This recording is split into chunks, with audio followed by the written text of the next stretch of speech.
but I don't have a date for you. Go ahead. Thank you, Jen. Would the president support a commission to investigate the initial U.S. response to COVID-19? A commission in Congress? Or a presidential commission? I would say if members of Congress have a discussion and want to have a discussion about that, we're happy to hear from them.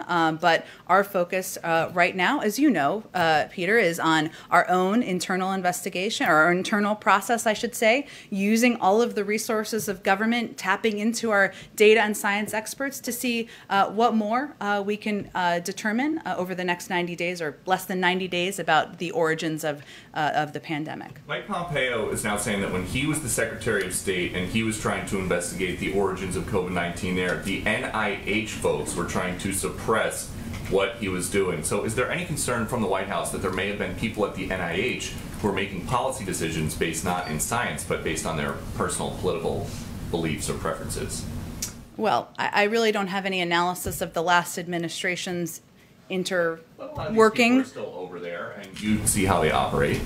Here's what we know, Peter. We know that Dr. Fauci and many members of the NIH team, medical and science experts, because of their work over the last 10 years, we have developed a focus and effort and apparatus to fight this pandemic, and we are grateful to them for their work. Everybody wants to get to the bottom of the origin.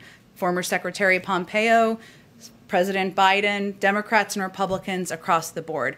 We all share a concern about the challenge, and that is the intransigence at times by the Chinese in providing data and providing information.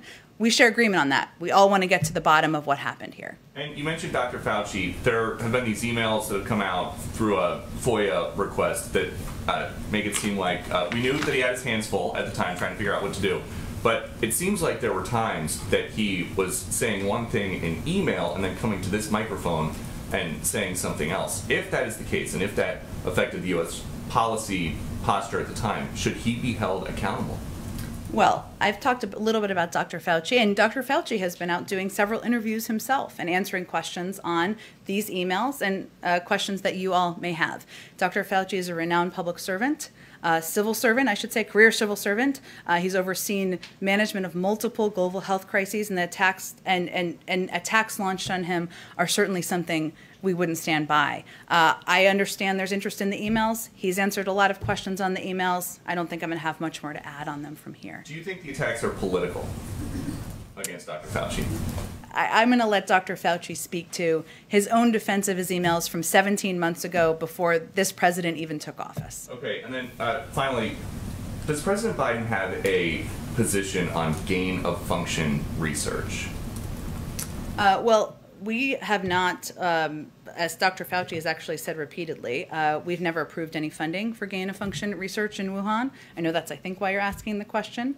I believe some may have been approved, or there was funding approved during the prior administration. There's a framework, I should say. This is not meant to be a criticism of funding and how it's approved through different NIH programs, but I would send you to them to give more of an explanation of the funding mechanisms. And just since you mentioned Dr. Fauci again, can you imagine any circumstance where President Biden would ever fire him? No. Go ahead. Just